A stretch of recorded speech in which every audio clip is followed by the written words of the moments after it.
Hermanos, Dios les bendiga. Vamos a estudiar la palabra de nuestro Dios en esta hora de culto divino. Para los hermanos que van a ver el video en YouTube, estamos en la Iglesia Adventista del Séptimo Día, Aldea Chocolá, San Pablo, Jocopila, Suchitepec, Guatemala. Ok, así que es una gran bendición estar aquí con ustedes. Viajé mucho ayer. Ese viaje sí fue cansado, pero valió la pena. Salí a las 4 de la mañana de la casa. Estaba aquí a qué hora, hermano? Casi a las 10 de la noche, ¿no? Sí, tremendo. Pero yo siento, hermanos, de que el esfuerzo físico no es nada comparable a lo que nos espera, el galardón que nos espera. Así que nosotros como predicadores, hermanos, tenemos que ser de plan y ladera, como dice el dicho. ¿Saben qué significa plan y ladera? Tenemos que andar donde Dios nos mande.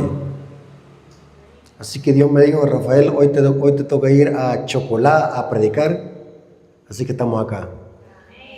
Espero que toda esta semana sea de bendición, porque vamos a presentar temas sólidos de profecía bíblica.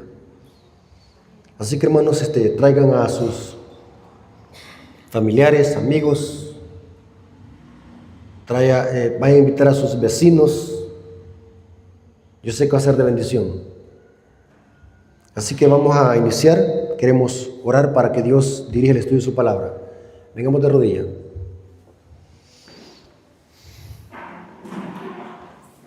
Señor bendito que estás en el cielo, santificado sea tu nombre.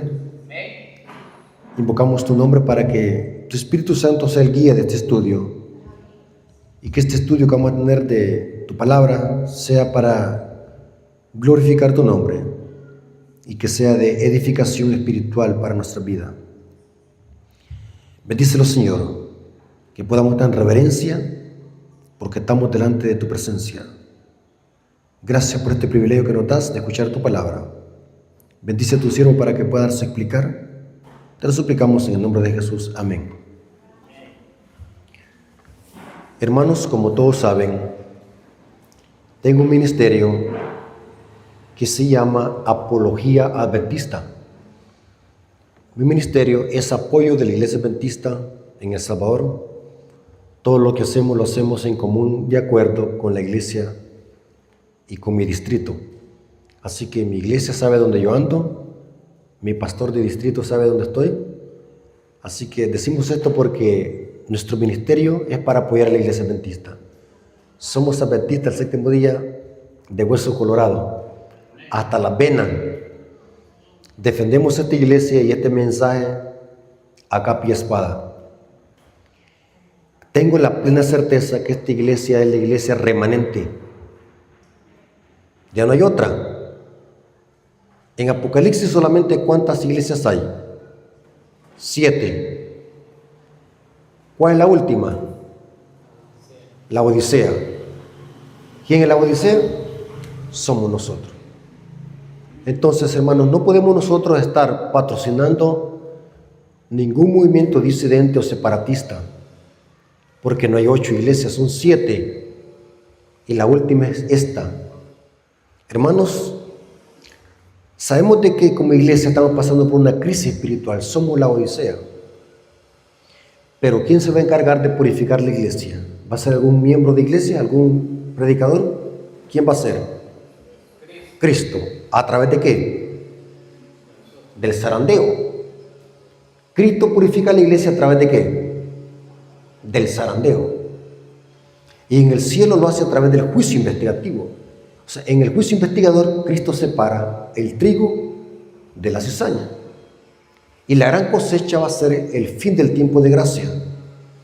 Mientras que acá en la iglesia, Dios usa el zarandeo para sacar la cizaña, que solamente Dios y los ángeles saben quién es cizaña. Los seres humanos no podemos decir nosotros quién es cizaña y quién es trigo, porque nos podemos equivocar. El único que sabe quién es trigo y quién es cizaña, ¿quién es? Es Cristo. ¿Estamos de acuerdo? Entonces, esta iglesia, la iglesia adventista del séptimo día, es la iglesia remanente, es el pueblo de Dios, y a pesar de sus defectos, sigue siendo el pueblo de Dios. ¿Cómo dicen amén? Ok. Hermanos, quiero que se concentren, hermanos, porque vamos a estudiar un tema sólido y profundo. Quiero que hablemos qué es la lluvia temprana y lluvia tardía en profecía bíblica. ¿Cuántos han escuchado sobre eso? Lluvia temprana y lluvia tardía. Hermanos, vamos a ver de que las lluvias que caían en el Antiguo Testamento sobre los cultivos, todas esas lluvias que caían en el cultivo del pueblo de Israel, son profecías bíblicas. Por ejemplo, vamos a ver algunos textos bíblicos donde Dios habla de la lluvia temprana y la lluvia tardía. ¿Qué era la lluvia temprana y la lluvia tardía en el tiempo de Israel? ¿O cómo se usaban esos términos? La lluvia temprana se le llamaba las primeras lluvias que caían sobre el grano del trigo. Cuando se sembraba la semilla, caían las primeras lluvias que la hacían germinar. Eso se le conocía lluvia temprana. Y la lluvia tardía era las últimas lluvias que caían para que la cosecha se madurara y estuviese lista ¿para qué? Para ser cosechada y echada en el granero. Dos tipos de lluvias, lluvia temprana y lluvia tardía. Vamos a ver por lo menos 3 citas bíblicas que hablan de estas dos lluvias. Deuteronomio 11:14. Ustedes conocen, hermanos, de paso, si aún no se han suscrito al canal que se llama Apología Adventista en YouTube, háganlo, suscríbanse. El canal que yo tengo en YouTube se llama Apología Adventista. Es el único canal que se llama así, porque lo hicimos con el objetivo de defender el mensaje y de predicar la sana doctrina. ¿Cuántos conocen ese canal, hermano? Anótenlo, Apología Adventista en YouTube. Si escuchen esos videos, se van a hacer teólogos. Escuchen esos videos. Tengo una información masiva ahí. Predico de todo tipo de temas. Ahí hay temas de profecía, de doctrina. Ahí he refutado a Luis Toro. Ahí he refutado a Natanel Baloyes y su herejía. Y he refutado a un montón de pastores que tuercen la Biblia para atacar la ley de Dios. Escúchenlo, yo sé que les va a ayudar. Deuteronomio 11:14 dice: yo daré la lluvia a vuestra tierra a su tiempo, la temprana y la tardía. Y dice el texto: y recogerás tu grano, tu vino y tu aceite. Hermanos, ¿qué pasa si no llueve? Si no llueve, no hay milpa. Si no hay milpa, no hay comida. Y si no hay comida, nos morimos. ¿Es importante que llueva? Sí. Por eso es que Dios dijo: les daré. Quien hace llover no es San Pedro. ¿Saben cómo dice la gente? En mi pueblo hay una tradición de que la gente sale con un ídolo en el hombro cuando no llueve, porque dicen que quien hace llover es San Pedro. ¿Es verdad eso? ¿Quién es el que hace llover? Dios. Y daré la lluvia temprana y tardía a vuestra tierra, y recogerás tu grano, tu vino y tu aceite. Zacarías 10:1 dice también eso. Zacarías 10:1, note cómo dice: pedid a Jehová. No dice pedid a San Pedro ni a Santo Pepe de Atoche. ¿A quién dice que hay que pedir? Pedid a Jehová lluvia en la estación tardía. Jehová hará relámpagos y os dará lluvia abundante, hierba verde en el campo a cada uno. O sea que va a haber mucha comida, porque Dios va a bendecir los cultivos. ¿A través de qué? de la lluvia temprana y la tardía. El comentario bíblico adventista explica esto, comentando sobre Zacarías 10:1. Dice así el comentario bíblico adventista: esta lluvia venía en la primavera. Está hablando de la lluvia tardía, no de la temprana. Esta lluvia venía en la primavera, al fin de la época de la lluvia, y se necesitaba para que maduraran los cereales de la cosecha. Eso, la función de la lluvia tardía esa era, madurar la cosecha. La lluvia temprana comenzaba en la época lluviosa, en el otoño, y estimulaba el crecimiento de la semilla que se acababa de sembrar. O sea que la lluvia temprana era para que la semilla empezara a germinar, y la lluvia tardía para cuando ya la cosecha estuviera ya lista, se terminara de madurar y estuviese lista para cortarse y echarse en el granero. El apóstol Santiago usa esa referencia también. Santiago 5:7. Santiago 5:7 dice así: por tanto, hermanos, tened paciencia hasta la venida del Señor. O sea que la lluvia temprana y la lluvia tardía es una profecía. ¿Están conmigo? Tened paciencia hasta la venida del Señor. Mirad cómo el labrador espera el precioso fruto de la tierra, aguardando con paciencia hasta que reciba la lluvia ¿qué? La lluvia temprana y la tardía. Estoy leyendo Santiago 5:7. Vamos a ver que estas dos lluvias representan algo en profecía. Lo literal se transforma en espiritual. ¿Qué es la lluvia temprana y la lluvia tardía en lenguaje profético? Vamos a ver de que la semilla que se siembra representa el Evangelio. Cuando predicamos el Evangelio, estamos sembrando ¿qué? La semilla. ¿Qué es el terreno? Los corazones. ¿Se acuerdan la lección que vimos de la parábola del sembrador? 4 tipos de terrenos donde cae ¿qué? La semilla. Cuando predicamos el Evangelio, estamos sembrando la semilla. ¿Y quiénes son los que predican el Evangelio? La iglesia. La lluvia que hace crecer el grano, que es sembrado en el corazón de las personas, ¿qué es la lluvia?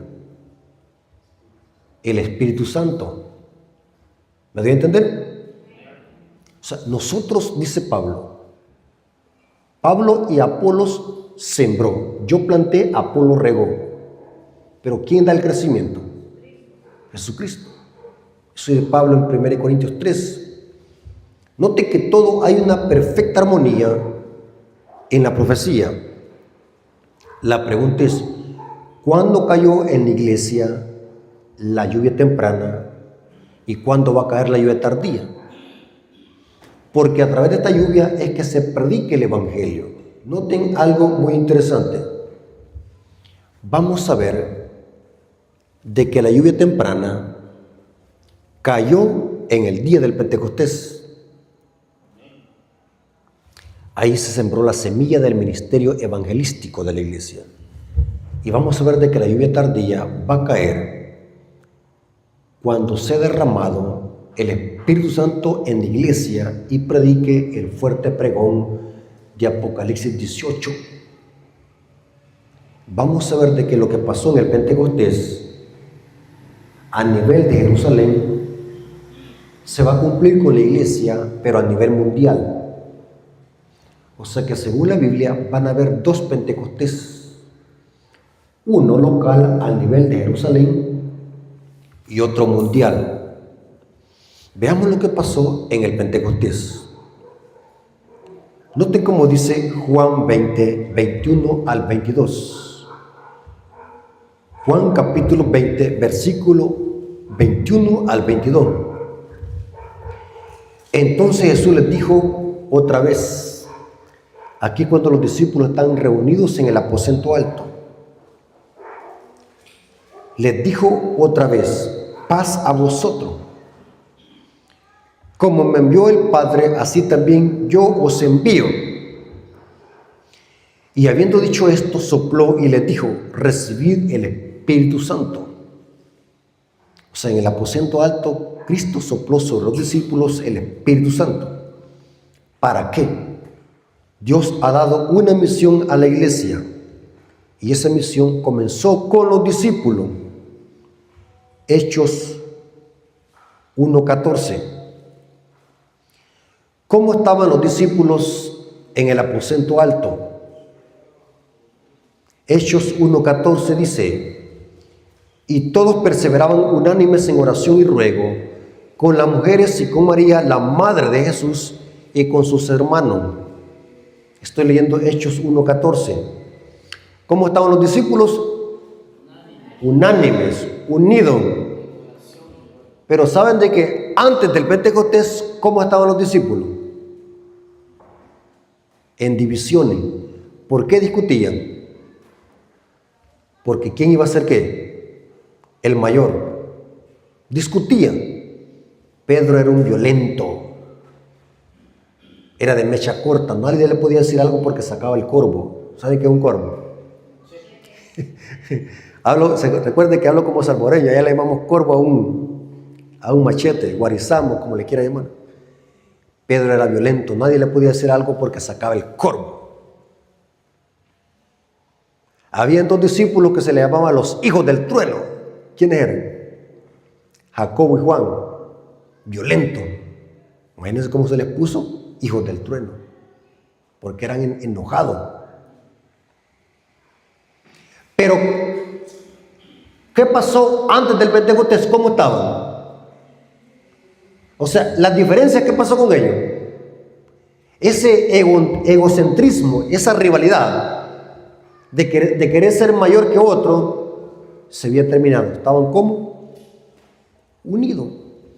Porque el requisito para recibir el Espíritu Santo, ¿cómo tiene que estar la iglesia? Unidos. Estaban todos ellos unánimes. ¿Y qué es lo que pasó? Hechos capítulo 2, versículo 1 al 4. Hechos capítulo 2, versículo 1 al 4 dice: cuando llegó el día de Pentecostés, esto se le conocía la fiesta de la semana. Se celebraba 50 días después de la Pascua o de la fiesta de panes sin levadura. Por eso es que se le llama Pentecostés, porque la palabra penta significa 50. Cuando llegó el día del Pentecostés, estaban todos unánimes juntos. Y de repente vino del cielo un estruendo como de un viento recio que soplaba, el cual llenó toda la casa donde estaban todos sentados. Pero noten que estaban unánimes. Y se les esparcieron lenguas repartidas como de fuego, asentándose sobre cada uno de ellos, y fueron llenos del Espíritu Santo, y comenzaron a hablar en otras lenguas, según el Espíritu les daba. Que dice que fueron llenos del Espíritu Santo. Para que usted llene un vaso de agua, ¿cómo tiene que estar el vaso? Vacío. ¿Saben de que por mucho tiempo yo me preguntaba, ¿cuándo es que los discípulos recibieron el Espíritu? ¿Antes del Pentecostés o después? Porque vimos de que Jesús sopló sobre ellos el Espíritu. Pero en el Pentecostés lo vuelven a recibir. ¿Cuándo es que lo recibieron entonces? ¿Antes del Pentecostés o después? En las dos ocasiones. La diferencia es que con diferente perspectiva o diferente propósito. Antes del Pentecostés recibieron el Espíritu los discípulos para ser vaciados. ¿De qué? De ego.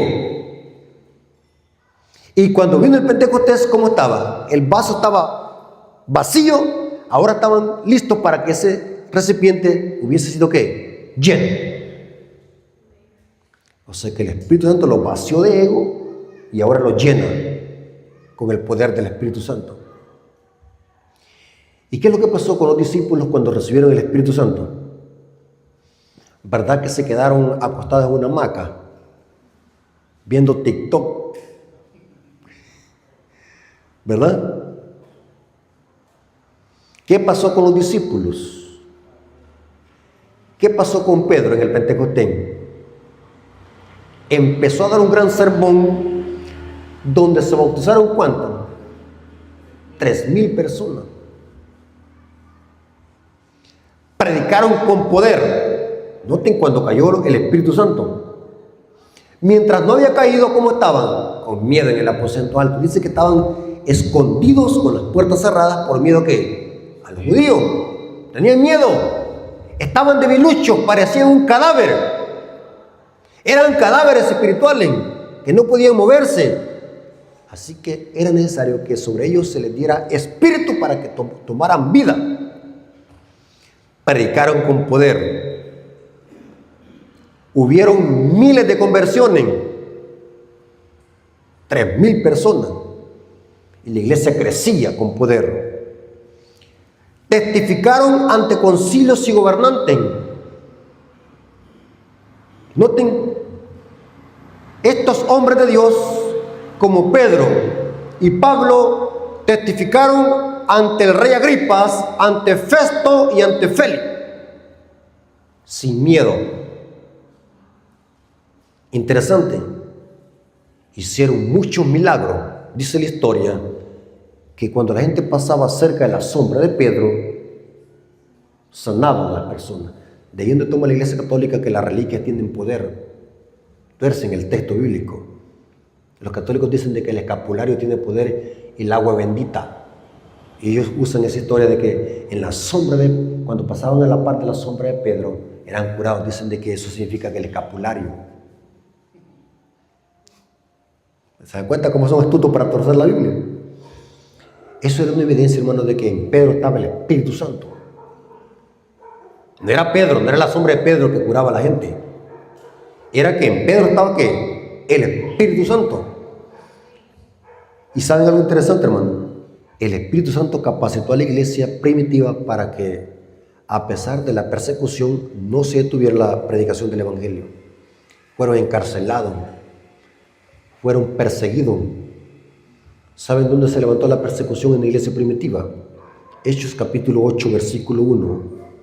Hechos capítulo 8, versículo 1 dice lo siguiente.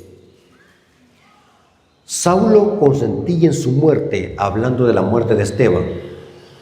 Y en aquel día hubo una gran persecución contra la iglesia que estaba ¿dónde? ¿A dónde estaba la iglesia? ¿Dónde se levantó la persecución? En Jerusalén. Y todos fueron esparcidos por las tierras de Judea y de Samaria, salvo los apóstoles. Pregunto, hermanos, ¿la iglesia primitiva dejó de predicar porque la perseguían? ¿O predicó más? ¿Dejó de predicar la iglesia porque mataban a los apóstoles? No. Cuando más mataban, cuando el diablo más mataba a la iglesia primitiva, el evangelio más crecía. No se detuvo. Nadie podía detener la predicación del evangelio. Y esto lo dijo Gamaliel. Si esto es de Dios, nadie lo va a poder detener. Si es de los hombres, desaparecerá. Pero ¿por qué los discípulos llegaron a tener ese poder? Porque en ellos había caído ¿qué? El Espíritu Santo, la lluvia temprana. Hermanos, saben de que sin el Espíritu Santo no podemos hacer nada. Para que Adán, un muñeco de polvo, tuviese vida, ¿qué es lo que hizo Dios después? Sopló y llegó a ser un alma viviente. ¿Quién es el cuerpo espiritual de Cristo? ¿Quién es el cuerpo de Cristo? La iglesia. ¿De qué estamos hechos nosotros? De barro. Si nosotros no hubiese el Espíritu Santo, la iglesia no pudiese predicar. ¿Me estoy dando a entender, hermano? O sea que todo lo que la iglesia hace tiene que ser dirigida ¿por qué? por el Espíritu Santo. Por eso es que dice Ellen White que debemos de clamar por el Espíritu Santo, pedir por el Espíritu Santo. Porque Él es nuestro consolador, el que está con nosotros, es el que guía a la iglesia. Los discípulos fue por el poder del Espíritu Santo que llegaron a cumplir la misión de predicar el Evangelio. Ahora, vamos a ver algo interesante. La predicación del Evangelio no es solamente a nivel de Jerusalén. Mateo 24:14. Mateo 24:14 dice así: y será predicado este Evangelio del reino en todo el mundo, para testimonio a todas las naciones, y entonces vendrá el fin. Hermano, pero ¿cómo le voy a hacer yo para ir a predicar a China si yo no vivo allá? ¿Cómo se va a completar la misión? Porque el Evangelio tiene que predicarse en todo el mundo. Pero ahora vamos a ver de que la predicación que se va a llevar a cabo en todo el mundo, ¿dónde inició? Hechos capítulo 1, versículo 8. Hechos capítulo 1, versículo 8 dice: y recibiréis poder. Esa palabra poder en griego es dinamos, de donde proviene la palabra dinamita. Recibiréis poder. ¿De qué clase de poder estaba hablando ahí? ¿Ah? ¿Quién es el poder? El Espíritu Santo. Y recibiréis poder cuando haya venido sobre vosotros el Espíritu Santo. Entonces me seré testigo. ¿A dónde? ¿Dónde iba a iniciar la predicación del Evangelio? En Jerusalén. ¿Dónde los apóstoles empezaron a predicar? En Jerusalén. Y me seréis testigos en Jerusalén, en toda Judea, en Samaria y hasta lo último de la tierra. Si Pedro ya se murió, ¿cómo Pedro puede predicarle a todo el mundo? Hasta lo último de la tierra. Porque esa misión, ¿quién la sigue? La iglesia, a través de el Espíritu Santo, a través de la iglesia. O sea, nosotros completamos esa misión. Significa que si la predicación del Evangelio va a ser hasta lo último de la tierra, el pueblo que predique este mensaje tiene que ser un pueblo que mundial. ¿Lo voy a entender? O sea que lo que pasó en el Pentecostés tiene su cumplimiento, su clima antes de la venida de Cristo, porque el Evangelio tiene que ser predicado en todo el mundo. Un hermano me hizo la siguiente pregunta: que en África hay lugares donde nunca ha llegado el Evangelio, tribus de indios. ¿Qué va a pasar con esa gente? ¿Será entonces que Cristo falta 1000 años para que venga? Si hay tanta gente en esos lugares donde no conoce el Evangelio, ¿cómo le haremos? Entonces Cristo falta bastante para que venga. Muy buena pregunta. En esas selvas del Amazonas también hay tribus, gente que nunca ha escuchado el Evangelio. ¿Cómo entonces le hará Dios? ¿Qué método usará Dios para que el Evangelio le llegue a todo el mundo? Porque aquí dice: para testimonio a todas las naciones, y entonces vendrá que el fin. ¿Sabe, hermanos, de que hay una historia que encontramos en el libro de Jonás? El libro de Jonás es una profecía que se conecta con la lluvia tardía. ¿Cómo el Evangelio le llegó al rey de Nínive? ¿Cómo le llegó? ¿Verdad que a través de Facebook?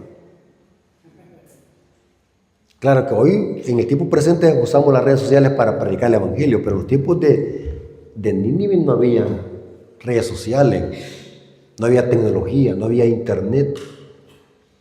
¿Cómo al rey de Nínive le llegó el Evangelio? ¿Cómo le va a llegar el Evangelio a Bukele o a Joe Biden, el Evangelio? Porque el texto dice que a todo el mundo le va a llegar el Evangelio. ¿Cómo el Evangelio le va a llegar a los magnates de la tierra, a los reyes y príncipes y gobernantes? ¿Cómo les va a llegar? Si a mí no me dan permiso que entre a la Casa Blanca, ¿cómo voy a hacer para ir a predicar a Joe Biden? ¿Ah? ¿Será entonces que la Biblia se equivoca? No, no se equivoca. ¿Qué método va a usar Dios para predicar el Evangelio y que el Evangelio le llegue a príncipes y gobernantes? La historia de Nínive lo enfatiza. ¿Cómo le llegó el mensaje al rey? Se llama mensaje en cadena. Uno escuchó a otro y otro escuchó a otro y eso fue en cadena hasta que llegó ¿qué? Hasta el rey de Nínive. ¿Saben de qué va a pasar en los últimos días? La gente va a llegar a conocer el mensaje, los reyes de la tierra van a llegar a conocer el mensaje porque otro le llegó a decir cercano a él, así como pasó con el rey de Nínive. El rey de Nínive, alguien le llegó a decir que Jonás andaba predicando en las calles de que iba a venir una destrucción sobre Nínive si no se arrepentía. Ahora, ¿sabe, hermanos, qué método va a usar Dios para que se complete la predicación del Evangelio? Va a usar la lluvia tardía. ¿Qué es la lluvia tardía? Dios va a derramar sobre la iglesia a nivel mundial, sobre el remanente, otra vez el Espíritu Santo, como fue en los días del Pentecostés. Y cuando eso suceda sobre la iglesia, va a suceder lo mismo que pasó con los discípulos. Van a haber milagros. Miles se van a convertir de un solo sermón, dice el conflicto de los siglos. Van a haber conversiones por miles. Van a haber sanaciones. Van a haber conversiones. Pero no solamente eso. Va a desatar una persecución masiva sobre la iglesia. O sea, el diablo va a volver a perseguir a la iglesia como fue con los discípulos. Y oigan bien lo que les voy a decir, hermano. Mire qué lindo estamos aquí, hasta chapuditos los vemos, bien bañaditos con la Biblia y bien perfumados. ¿Verdad que estamos bien bonitos aquí? Pero eso cualquiera lo puede hacer. Cuando venga la persecución se va a ver quién es el verdadero adventista.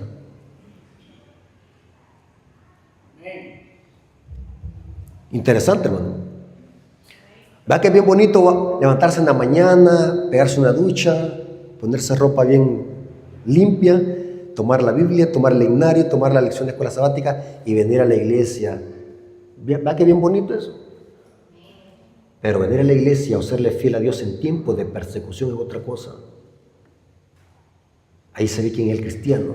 Saben de que eran muchedumbres que seguían a Cristo, pero muchos se desertaron. Quedó solamente un remanente de los discípulos predicando el Evangelio. Sobre la iglesia va a haber una persecución. Pero la pregunta es, ¿se va a detener la iglesia en predicar el Evangelio cuando venga esto? ¿Se va a detener? No. ¿Por qué no se va a detener? Porque sobre ellos va a caer ¿qué? ¿La lluvia qué? Tardía. Nadie los va a detener. Y saben algo, hermanos, que el diablo va a tratar de falsificar esto. En Apocalipsis 13, versículo 12 al 17, encontramos de que el diablo va a falsificar la lluvia tardía. Encontramos de que ahí dice que el diablo va a hacer descender fuego del cielo delante de los hombres. ¿Dónde es que cayó fuego del cielo?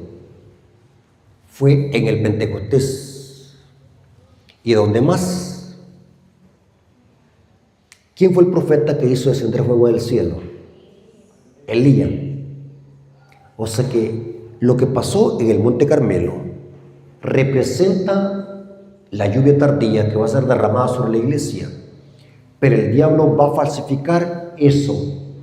Dice que a través del falso profeta hace descender fuego del cielo a la tierra delante de los hombres. Eso no es literal. Fuego no es literal ahí. Representa que el diablo va a falsificar la obra de la lluvia tardía, haciendo una falsa agitación a través del falso profeta que representa al protestantismo apóstata. Por eso, hermanos, tengan cuidado. Todos esos milagros que hacen en las iglesias protestantes son operaciones de Satanás.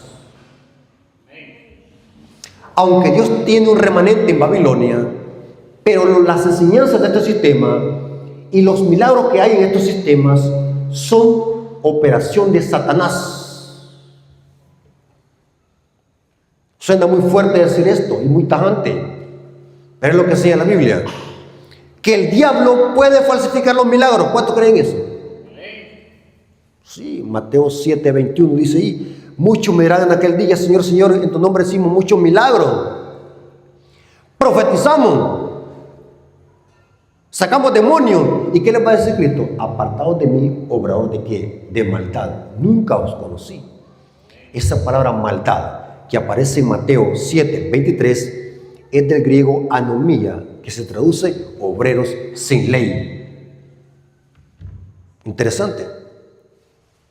Hermanos, la pregunté, ¿la condición para recibir la ayuda tardía es diferente a la de los apóstoles o es igual? La condición.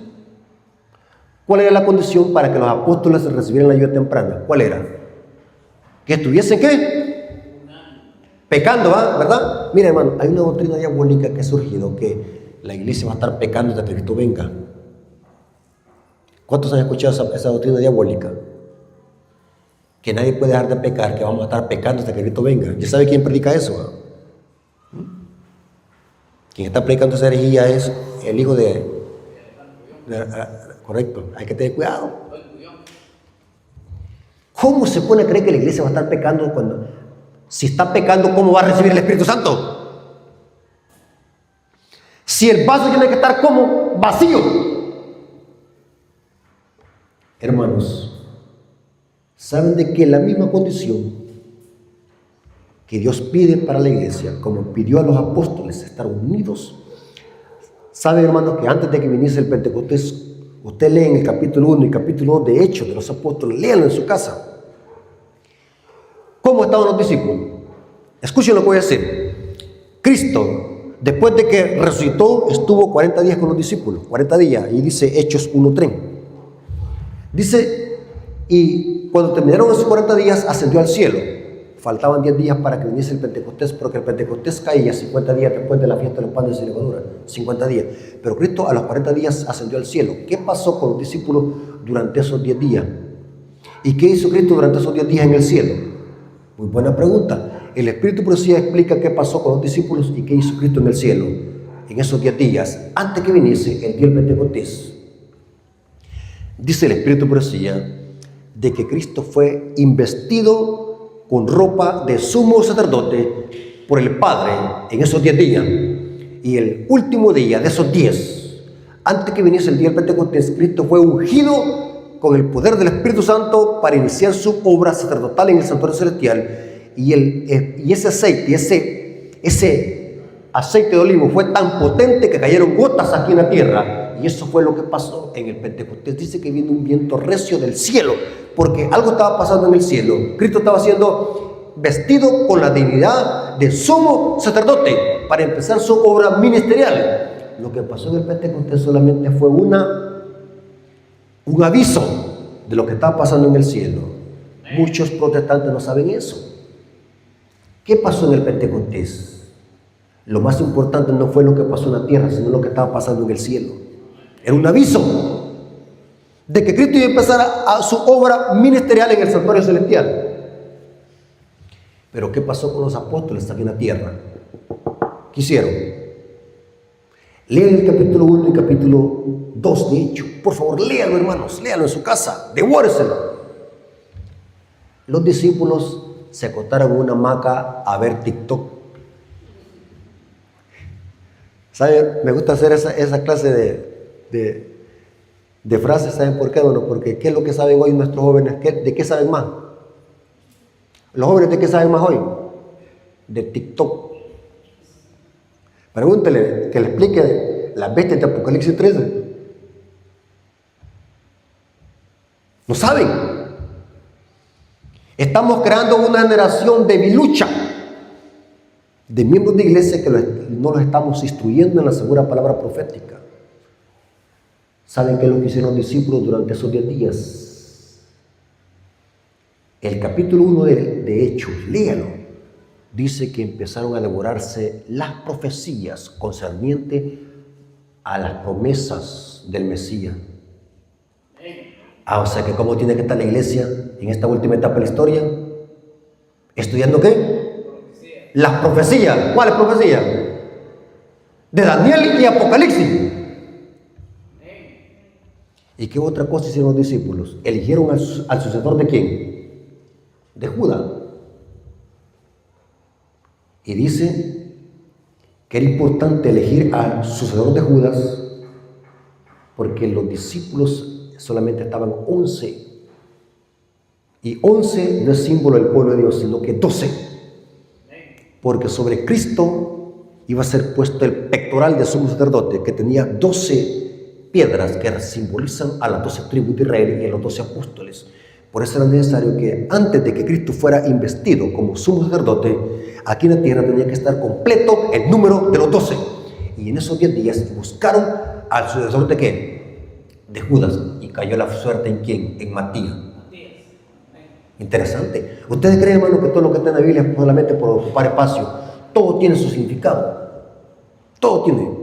Los discípulos estudiando las profecías, consagrando sus vidas, preparándose, unidos.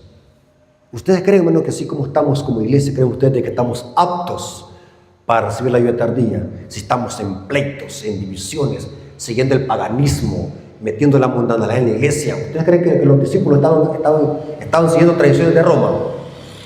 ¿Ah? ¿Ustedes creen que los discípulos estaban siguiendo el paganismo? ¿O estaban en fiesta? Y estaban unánimes, consagrando su vida, confesando sus pecados, apartando todo aquello que estaba deteniendo la obra del Espíritu Santo. ¿Saben de qué esto mismo va a suceder con la iglesia? Lo mismito, no hay otra condición, es lo mismo. Dios pide lo mismo. Cuando el Espíritu Santo sea derramado sobre la iglesia en los últimos días, va a haber un segundo Pentecostés. El diablo sabe, hermano, y va a ser una oposición. Va a usar el falso profeta para que hayan falsos milagros. De ese conflicto de los siglos de que el diablo va a falsificar eso.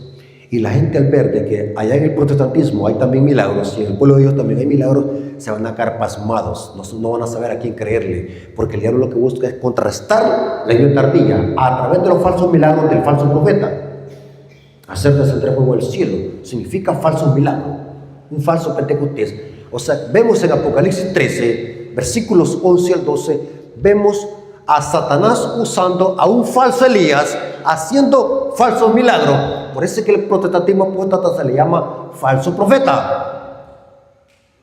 El falso profeta en las profecías bíblicas es el cristianismo apóstata. La pregunta es, ¿cómo vamos a poder discernir los milagros de Dios y los milagros de Satanás?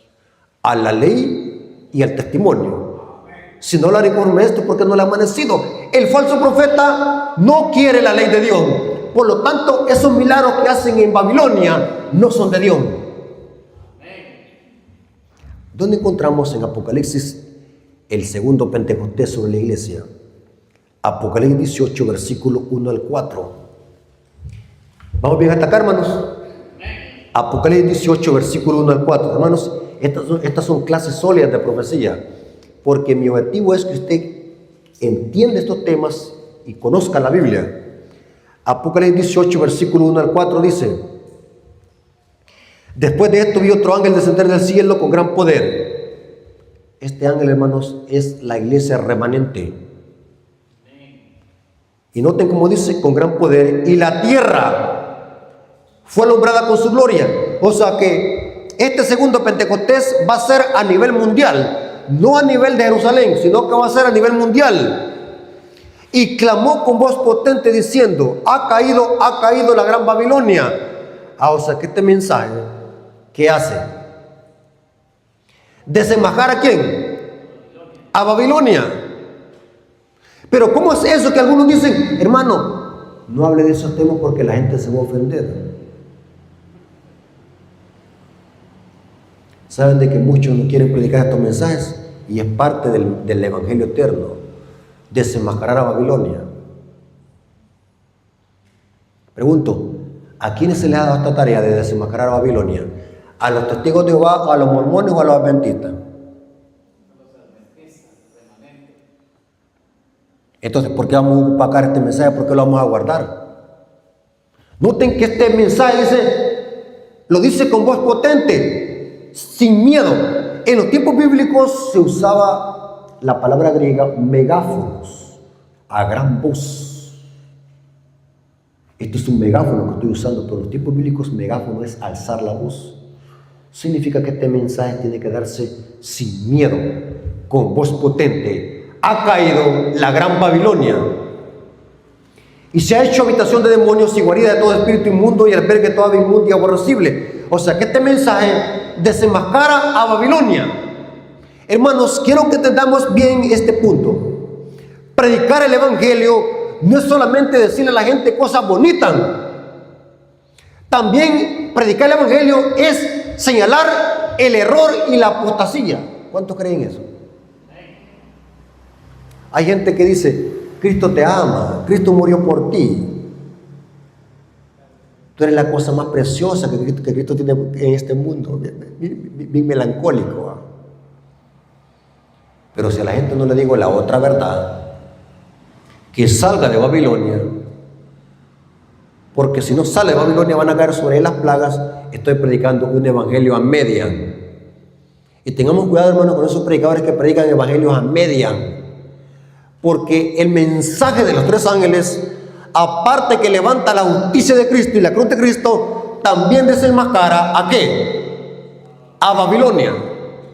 Noten, desenmascara a Babilonia, porque todas las naciones han bebido del vino del furor de su fornicación, y los reyes de la tierra han fornicado con ella, y los mercaderes de la tierra se han enriquecido con la potencia de su deleite. Y oí una gran voz del cielo que decía: salid de ella, pueblo mío. ¿Dónde está la mayoría del pueblo de Dios? En Babilonia. Dios tiene pueblo. ¿Qué método va a usar Dios para sacar a la gente de Babilonia? Los mensajes de los tres ángeles que anuncian la caída de Babilonia. ¿Significa que al Papa le va a llegar este mensaje? Sí. Y el Papa Francisco conoce mejor el mensaje que nosotros. El Papa Francisco conoce mejor el mensaje adventista que nosotros. ¿Saben de que el Papa Francisco y los jesuitas son los que leen más los libros de Elena de White que los adventistas? ¿Cuántos de ustedes? ¿Ustedes, hermanos, leen los libros de Elena de White? Hay hermanos que ni los conocen. Pero el papado sí lee los libros de Elena de White. Y dígame bien, hermano, la mayoría del pueblo de Dios está en Babilonia. Significa que la minoría, ¿dónde está? Los que se van a perder están dentro. Eso dice el Espíritu de Profecía. La mayoría del pueblo de Dios está afuera, en Babilonia. Ahora, voy a leer una cita, hermanos, para terminar, dos citas del Espíritu de Profecía, donde la lluvia tardía, o sea, el Espíritu Santo va a usar a la iglesia para predicar la justicia de Cristo, pero también para desenmascarar a Babilonia. Hermanos, esto no es ningún mensaje de miedo ni de terror. Esto es un mensaje de esperanza, porque este mensaje llama a la gente a que salga de estos sistemas para que no se condenen. No le podemos estar a la gente predicando mensajes a media, hermanos. Estamos en los últimos días. No podemos, hermanos, y esto yo siempre lo he dicho, hermanos, y lo digo con respeto y amor. Todos merecemos respeto. Pero oigan bien, hermanos, no podemos estar predicándole a la gente un mensaje evangélico. ¿Qué significa un mensaje evangélico? Predicando temas que se pueden escuchar en cualquier iglesia evangélica. Nosotros como adventistas tenemos un mensaje distintivo y son los mensajes de los tres ángeles.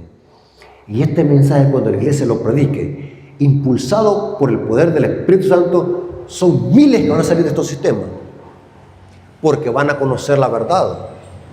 Noten cómo dice Eventos de los Últimos Días, página 171, párrafo 1 y párrafo 2, dice: estos versículos de Apocalipsis 18, 1 al 4, señalan un tiempo en el porvenir, cuando el anuncio de la caída de Babilonia, tal cual fue hecho por el segundo ángel de Apocalipsis 14, 8, se repetirá con la mención adicional de las corrupciones que han estado introduciéndose en las diferentes organizaciones religiosas que constituyen Babilonia, desde que ese mensaje fue proclamado por primera vez durante el verano de 1844.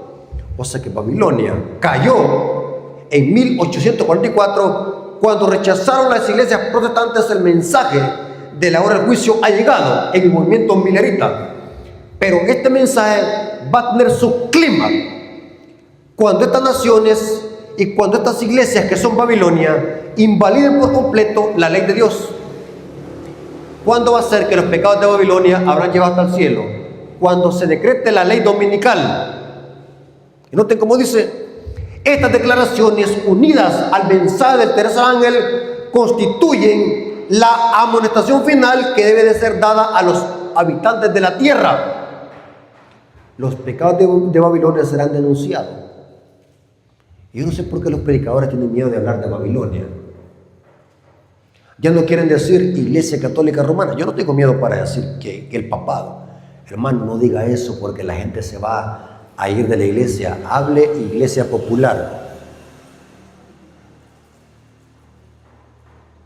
Hermano, ¿dónde se acaba el término Iglesia Popular? Iglesia Popular es una palabra muy ambigua. Iglesia Popular, iglesia... los pentecostales, los mormones. Pero cuando yo digo el papado, me estoy refiriendo al sistema católico romano. Dice: los pecados de Babilonia serán denunciados. Los resultados funestos y espantosos de la imposición de la observancia religiosa de la autoridad civil y de la invasión del espiritismo, los progresos secretos pero rápidos del poder papal, todo será denunciado. O sea que este remanente, cuando sobre él sea derramado la lluvia tardía, ¿saben qué es lo que va a decir este remanente? La marca de la bestia y salgan de Babilonia. O sea que es un mensaje que va a llamar a la gente que salga de Babilonia. Tremendo, hermano. Estas solemnes amonestaciones conmoverán al pueblo y miles, ahí está mi hermano, se va a repetir otra vez el Pentecostés, y miles de personas que nunca habrán oído palabras semejantes, las escucharán. Hermanos, nunca debemos de tener miedo de predicar la verdad. Una cosa es predicar la verdad y otra cosa es ser ofensivo. Hay predicadores charlatanes en esas iglesias evangélicas que ofenden a la gente. Eso es otra cosa. No confunda ofender a la gente con predicar la verdad. Cuando la gente escucha la verdad, sale de estos sistemas. Saben de que tengo muchos testimonios. En la iglesia de San Martín de San Salvador está un anciano de iglesia. ¿Saben cómo se convirtió a Cristo? Escuchando temas solamente de la bestia y del papado. ¿Por qué empezó a escuchar esos temas? Descubrió de que a la iglesia donde él iba no le enseñaban eso. Pero ¿qué pasa si yo le hubiera enseñado al hermano, Cristo te ama? El hermano, ¿sabe qué es lo que me hubiera dicho? Hermano, si yo ya no sé eso, ya sé que Cristo me ama. Pero cuando se le predica la verdad de los mensajes de los tres ángeles, la gente dice: allí no me dicen eso, salgo de Babilonia. ¿Se dan cuenta, hermano? Por eso, hermano, yo agradezco a los ancianos y a la iglesia acá de Chocolá, porque estos temas son los que la iglesia tiene que estar predicando y que el mundo tiene que escuchar. Y los resultados se los damos a Dios. En el resultado no me meto yo, porque eso no me incumbe a mí. Porque el que da los resultados, ¿quién? El Espíritu Santo. El deber de la iglesia es solamente predicar. Y termino con una cita. La condición para recibir la lluvia tardía es que tengamos un carácter semejante al de Cristo. O sea que la lluvia tardía no va a caer sobre ningún hermano chismoso, enojón, criticón, mal hablado. Tenemos que ser semejantes a Cristo. Mire qué terrible esto, hermano. La condición para recibir la lluvia tardía es que seamos semejantes al carácter de Cristo. ¿Dónde dice eso? Consejos para la Iglesia, página 608, párrafo 1, dice: ninguno de nosotros recibirá jamás el sello de Dios mientras nuestros corazones tengan una mancha. Esta cita me da escalofrío a mí. No lo digo yo. Muchos hermanos dicen: es que el hermano Rafael dijo esto. No me anden metiendo a mí en eso. Digan: así está escrito. Mientras nuestro carácter tenga una mancha, nos toca a nosotros remediar los defectos de nuestro carácter, limpiar el templo del alma de toda contaminación. Entonces la lluvia tardía caerá sobre nosotros, como cayó la lluvia temprana sobre los discípulos en el día del Pentecostés. Qué poderosa cita, hermanos, de la sierva del Señor. ¿Qué significa eso, hermano? que tenemos que luchar con nuestro carácter, hermanos. Porque lo único que llevaremos al cielo, ¿cuál es? El carácter. No va a ser el dinero que tenemos en el banco, no va a ser los carros, no va a ser las casas. Lo sentimos mucho, eso va a quedar acá. Lo único que llevaremos al cielo va a ser ¿qué? Nuestro carácter. Y la condición para recibir la lluvia tardía es igual. Que nuestro carácter esté sin mancha para recibir el Espíritu Santo y seamos usados por Dios. Hermanos, Dios les bendiga. Espero que este estudio les haya servido para que podamos hacer conciencia y podamos consagrar nuestra vida, podamos prepararnos, podamos entregar nuestra vida por completo a Cristo. Si hoy vivimos un evangelio a medias, con un pie adentro y un pie afuera de la iglesia, hoy es tiempo para que podamos nosotros consagrar nuestras vidas. Hoy es el día de salvación, no mañana, mañana puedo estar muerto. Así que Dios les bendiga, hermanos, espero que hayan aprendido y que la honra y la gloria sea para nuestro Dios.